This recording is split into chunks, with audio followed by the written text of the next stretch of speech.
Hello everyone, this side सी वर्दीप सिंह और आज की वीडियो में हम बात करेंगे ई इनवॉइसिंग के इम्पोर्टेंट क्वेश्चंस के बारे में, कुछ डाउट्स के बारे में जो लोगों के सामने आ रहे हैं, जो लोग डाउट पूछ रहे हैं। तो कुछ 5-6 क्वेश्चंस हैं लोगों के, उसके ऊपर हम I try to answer every question. तो पहला क्वेश्चन सबका ये आ रहा है कॉमन कि एग्रीगेट टर्नओवर की डेफिनेशन क्या है, क्या इसमें नॉन जीएसटी सप्लाई इंक्लूड है। तो मैं आपको बता दूं, 1 अप्रैल 2021 से अगर किसी की भी एनी प्रीवियस फाइनेंशियल ईयर में फ्रॉम 2017 अगर टर्नओवर 50 करोड़ से एक्सीड करती है तो उसको ई इनवॉइसिंग करनी है। अब एनी प्रीवियस फाइनेंशियल ईयर मतलब पिछले 4 फाइनेंशियल ईयर्स में 17, 18, 18, 19, 19, 20, 20, 21 में अगर आपकी किसी भी एक साल में 50 करोड़ से टर्नओवर इंक्रीज कर गई तो आपको 1 अप्रैल 2021 से ई इनवॉइस करनी है।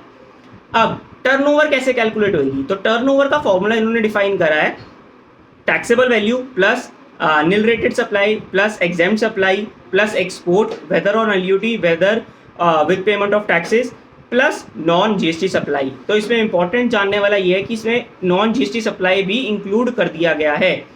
फॉर एग्जाम्पल, आपका पेट्रोल पंप है, आप 100 करोड़ की सेल करते हो पेट्रोल की और साथ में हम लुब्रिकेंट्स बेचते हो 10 लाख रुपए के, तो आपके ऊपर ई इनवॉइस मैंडेट हो जाएगा।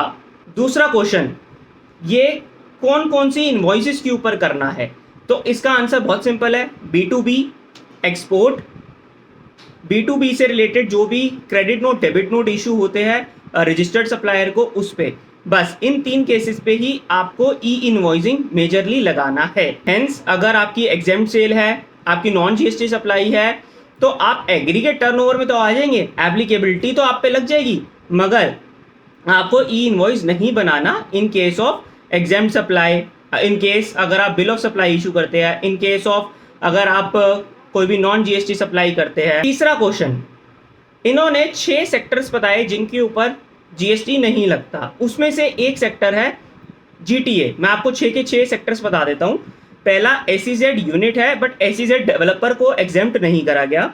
दूसरा एनबीएफसी है, तीसरा बैंकिंग कंपनी, चौथा इंश्योरेंस कंपनी, पांचवा गुड्स ट्रांसपोर्ट एजेंसी, छठा पैसेंजर ट्रांसपोर्ट और सातवां मल्टीप्लेक्स सिनेमा। तो 7 सेक्टर है जिनके ऊपर ई इनवॉइस एप्लीकेबल नहीं है। अब इसमें से एक क्वेश्चन रेज होके आ रहा है, मान लीजिए मेरी जीटीए है और जीटीए के केस में मैं अनलोडिंग लोडिंग का भी सर्विसेज दे रहा हूँ, तो मैंने इनको बोला जी मैं माल भी आपका लेके जाऊँगा और साथ में लोडिंग अनलोडिंग भी करूँगा। तो आपको ये ध्यान रखना है कि अगर जीटीए की सर्विस में कॉम्पोजिट सप्लाई बन रही है, मतलब loading and unloading, that will form part of the invoice, क्योंकि वो एंसिलरी है मेन एक्टिविटी की, तो it will form part of the supply. तो अगर ये कॉम्पोजिट सप्लाई बन रही है तो आपको उस इनवॉइस के ऊपर ई इनवॉइस नहीं करना।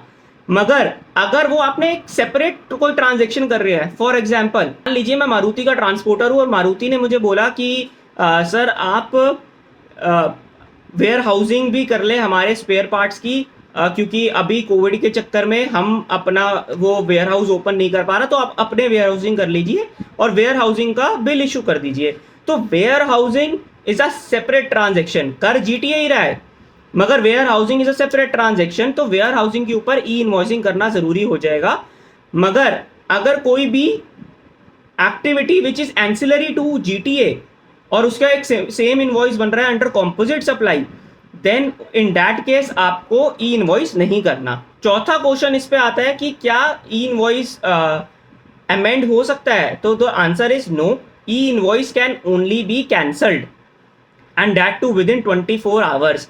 अब अगला क्वेश्चन इसमें ये आता है कि सर मान लीजिए मेरे से गलत ई इनवॉइस बन गया, अब 25 घंटे हो गए, या फिर मैंने उसको ट्रांसपोर्ट भी कर दिया, वो ट्रांसपोर्टर के पास पहुंच भी गया, अब मैं उसे कैंसिल भी नहीं कर सकता और अमेंड करने का ऑप्शन नहीं है, तो मैं क्या करूं। तो आपके पास एक ऑप्शन आता है डेबिट और क्रेडिट नोट इशू करने का। मान लीजिए आपने 100 रुपये चार्ज करने थे और आपने करे 110 रुपये, तो आप 10 रुपये का डेबिट नोट इशू कर सकते हैं। एंड एनी अदर वे आप क्रेडिट नोट भी इशू कर सकते हैं, कोई भी रेट डिफरेंस का, तो डेबिट और क्रेडिट नोट से आप सेटल कर लेंगे। इसके बाद भी आपका कुछ रह जाए जो डेबिट और क्रेडिट नोट से सेटल नहीं हो सकता, आप उसकी अमेंडमेंट जीएसटीआर 1 में कर सकते हैं। आप इनवॉइस को ई इनवॉइस को अमेंड नहीं कर सकते।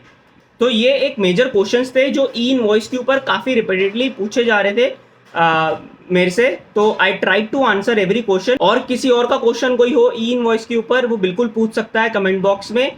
सो thank you guys for watching my video. Have a nice day and take care.